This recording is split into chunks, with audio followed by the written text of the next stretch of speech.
আচ্ছা, কমিউনিকেশনের 5টি সিক্রেট টিপস শেয়ার করি। ধরুন আপনি কাউকে কোনো একটা কিছু বলতে চাচ্ছেন, কিন্তু আপনি চান তার পূর্ণ মনোযোগটা যেন আপনার কথায় থাকে, অর্থাৎ আপনার কমিউনিকেশনটা ইফেক্টিভ হয়। এজন্য আপনিও ফলো করতে পারেন এই 5টি টিপস। নাম্বার 1, সময় জ্ঞান এবং অনুমতি।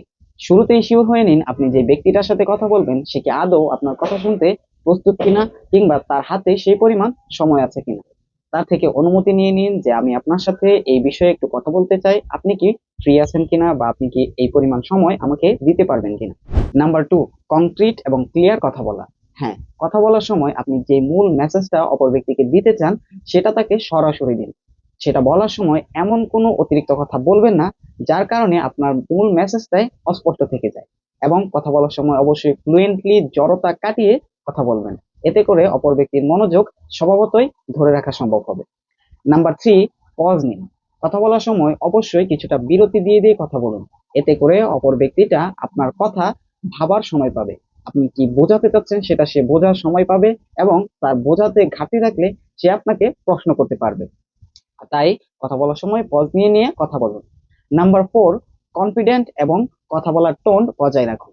কথা বলার সময় আপনি খুব কনফিডেন্ট হয়ে যদি কথা বলেন, সেক্ষেত্রে স্বাভাবিকভাবেই অপর ব্যক্তির মনোযোগটা আপনার দিকে চলে আসবে।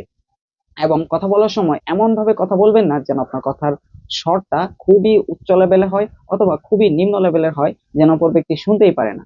আবার কথা বলার স্পিডটা এত ফাস্ট করবেন না যেন সে বুঝতেই না পারে যে আপনি কি বোঝাতে চাচ্ছেন, আবার এত ধীরেও বলবেন না যেন তার মনোযোগটা হারিয়ে যায়।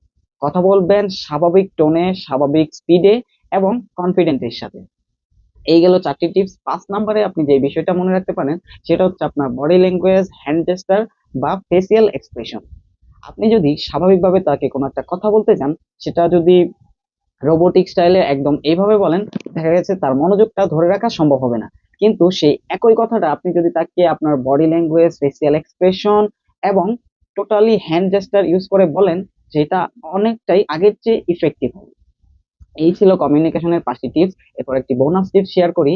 যদি কোনো জটিল বিষয় তাকে বোঝানোর হয়, সেক্ষেত্রে অবশ্যই কথা বলার সময় উদাহরণ বা বাস্তবিক ঘটনার সাথে মিল রেখে কথা বলতে পারেন। ফলে সে আপনার টপিকটা খুব সহজে রিলেট করতে পারবে এবং কমিউনিকেশনটা ইফেক্টিভ হবে।